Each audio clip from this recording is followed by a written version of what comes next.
शिकत आहे. मी आज प्रजासत्ताक दिनानिमित्त 2 शब्द बोलणार आहे. ते तुम्ही शांततेने ऐकावे ही माझी नम्र विनंती. रक्तात पाहतो चोट जेव्हा पाहतो मी हा तिरंगा. आजच्या भारताची हीच खरी ओळख आणि हीच नवी गंगा. व्यासपीठावरील उपस्थित सन्माननीय अतिथी, आदरणीय गुरुजन वर्ग आणि माझ्या डिजिटल भारताच्या युवा मित्रांनो, आज 26 जानेवारी आपण 77व्या प्रजासत्ताक दिन साजरा करण्यासाठी येथे जमलो आहोत. 1950 साली आपल्या देशाला संविधान मिळाले हे आपल्याला माहीत आहे.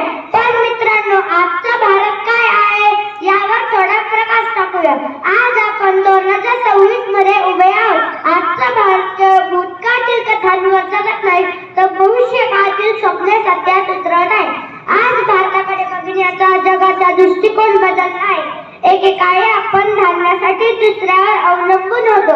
आज आपण संपूर्ण जगाला अन्न पुरवत आहोत.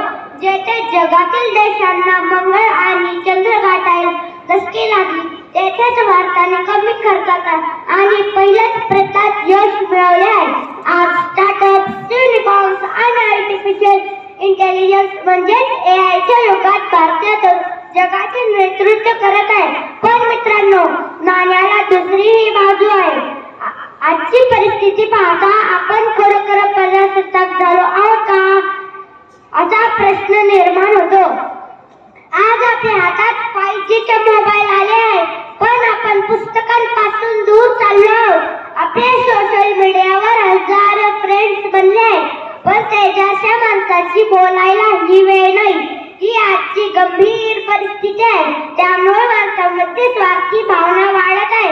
भारतरत्न डॉक्टर बाबासाहेब आंबेडकरांनी संविधानात आपल्याला स्वातंत्र्य दिले, पण त्याचा आपण गैरवापर तर करत नाही ना, हे तपासण्याची आज वेळ आली आहे.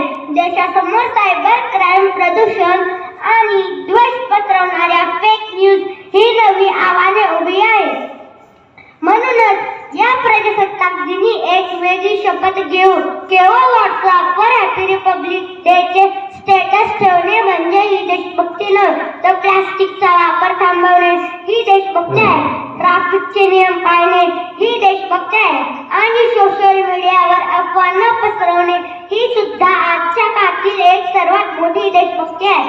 चला तर मग या तंत्रज्ञानाचा वापर आपण देश जोडण्यासाठी करू, तोडण्यासाठी नव्हे.